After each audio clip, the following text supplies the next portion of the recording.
একটা মেয়ের মধ্যে সব গুণ খুঁজতে নেই, কারণ মেয়েরা লাইব্রেরির প্রকাশিত গাইড নয় যে একের ভিতর সব থাকবে। মানুষ অন্যের দোষ দেখতে পেলে বিচারপতি হয়ে যায়, আর নিজের দোষ ঢাকার জন্য উকিল হয়ে যায়। অন্যকে কাঁদিয়ে নিজে খুশি থাকবে এমন প্রত্যাশা করা বাদ দাও। যে অন্যকে বিনা কারণে কাঁদায়, প্রকৃতির নিজ দায়িত্বে তাকে কাঁদায়। রাত সবারই কাটে, কারো কাটে নতুন স্বপ্ন দেখে, আবার কারো কাটে স্বপ্নগুলো ভেঙে যাবার যন্ত্রণায়। আমার কাছে সেরা মানুষ তারাই, অহংকার করার মতো অনেক যোগ্যতা থাকা সত্ত্বেও যাদের মাঝে অহংকারের চিতেফোঁটা নেই। শুধু সাপ নয়, কিছু মানুষেরাও খুবই বিষাক্ত হয়। সাপকে তবু দূর থেকে চেনা যায়, কিন্তু বিষাক্ত মানুষকে চেনা খুবই কঠিন।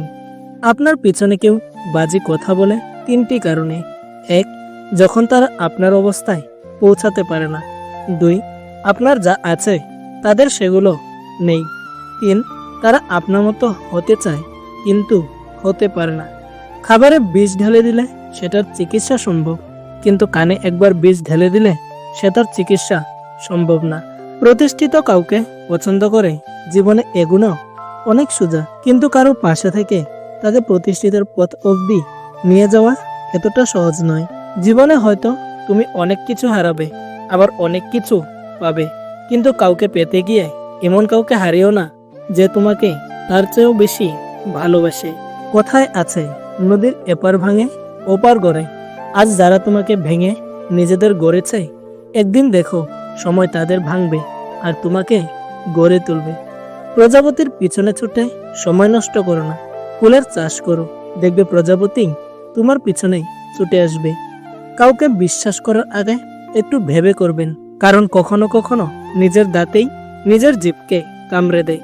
একদিন সোনা লোহাকে বলল, আমাদের দুজনকেই লোহার হাতুড়ি মারা হয়, কিন্তু তুমি এত চেঁচাও কেন? লোহা তখন বলল, নিজেকে যখন নিজের কেউ মারে তখন ব্যথা অনেক বেশি লাগে। আমি সেই পাখি যার কোনো বাসা নেই, আমি সেই আকাশ যার কোনো ভাষা নেই, আমি সেই নদী যার বুকে কোনো ঢেউ নেই, আমি সেই মানুষ যার একটা মন আছে কিন্তু বোঝার মতো কেউ নেই। পৃথিবীর নিয়ম বড়ই অদ্ভুত। মৃত মানুষকে কাঁধে নিয়ে যাওয়াকে মানুষ পুণ্য মনে করে, অথচ জীবিত মানুষকে সাহায্য করার আগে 10 বার চিন্তা করে। আমাকে নিয়ে কে কি ভাবলো তাতে আমার কিচ্ছু যায় আসে না, কারণ আমি কাউকে ইমপ্রেস করার জন্য বা উৎসাহিত করার জন্য জন্মাইনি।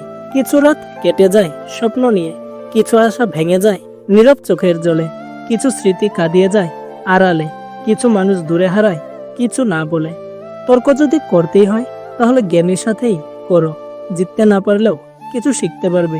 মূর্খের সাথে তর্ক করার অর্থই হলো নিজেকে মূর্খ হিসাবে গড়ে তোলা।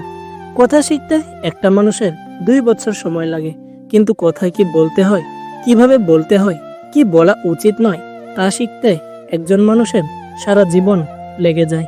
তোমার পিছনে যারা তোমায় নিয়ে সমালোচনা করে তাদের তোমার পিছনেই রেখো, কারণ তারা তোমার পাশে থাকার যোগ্যতা রাখে না। হার মেনে নেওয়ার নাম মৃত্যু, আর লড়াই করে বেঁচে থাকাই হলো জীবন। ক্ষমা তাকেই করো যে ভুল করেছে, কিন্তু ক্ষমা তাকে করো না যে বেইমানি করেছে। মেয়েদের জীবনটা হলো একটা মোমবাতির মতো, অপরকে আলোকিত করতে গিয়ে নিজে জ্বলে পুড়ে শেষ হয়ে যায়, তবু সেই দহনের ব্যথা কেউ বুঝে না। বেশি চালাক মানুষের সমস্যা একটাই, তারা মনে করে তারাই সব বুঝে, কিন্তু আপনি যে তার চালাকি বুঝেন সেটা তারা বুঝে না। তাহলে বন্ধুরা, ভিডিওটি কেমন লাগলো কমেন্ট করে জানাতে ভুলবেন না। আর মনে রাখবেন, এই স্বার্থপর দুনিয়ায় আপনার পাশে কেউ থাকবে না। তাহলে দেখা হচ্ছে পরবর্তী ভিডিওটিতে। ততক্ষণ ভালো থাকবেন, সুস্থ থাকবেন।